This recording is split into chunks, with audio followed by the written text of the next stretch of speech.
There's a great moment, isn't there, in the Lord of the Rings when Sam and Frodo are in one of the worst places and passes. They're in Mordor, they haven't made it yet, they're running out of everything. They start remembering the tale of Beren and Luthien, and suddenly Sam says, perhaps we'll be in a tale that one day, Mr. Frodo, perhaps we are in a tale.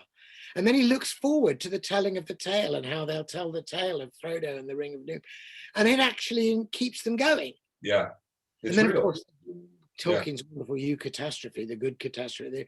To make their happiness complete at the end, a poet does come forward and strike a lyre and tells the story of nine-fingered Frodo and the Ring of Doom, Mm-hmm. But of course, we, the reader, get a particularly delicious feeling when two characters in a story that's become so real to us actually speculate about whether they might be in a story. And you want to suddenly rush into the story and say, hang on, guys, you are in a story. This is not the last chapter. Right. Well, let's stay on Tolkien for just a minute, too, because one of the other problems with modern life, you mentioned, was very nicely illustrated by Tolkien's distinction between Saruman and Gandalf. Yeah. And the whole way of handling things. And the difference between the philosophy and the life of the trees. The conversation between Gandalf and Saruman, which was sadly truncated in the film. I mean, there were lots of good things about the film, but there's a really profound philosophical discussion between the two of them, which gets turned into fisticuffs in the film when they're just slamming each other against. Oh, yeah. Well, it is Hollywood, I mean, it's fine. I understand you have to do that in film. But when Saruman reveals himself as Saruman the White, and then he has this whole thing, but there's this kind of rainbow sheen, and he says, the white page can be written on, the white light can be broken.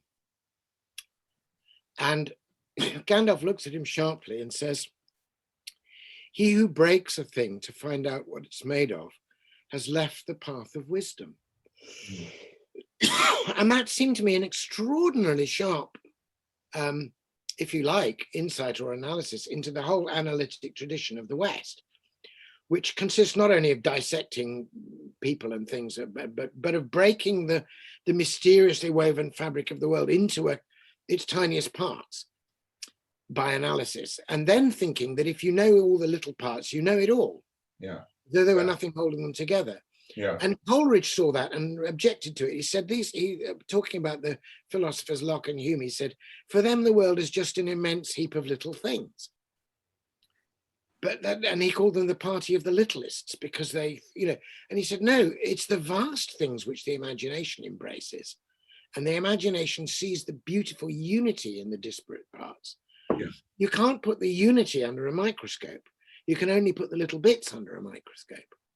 Well, that somewhat works for time as well as space, doesn't it? I mean, you can take one moment in time and try to say something about it, but it's at least the way human beings seem to work. It's the story, it's the arc of life, the story that matters. It's not one moment, one perhaps terrible moment.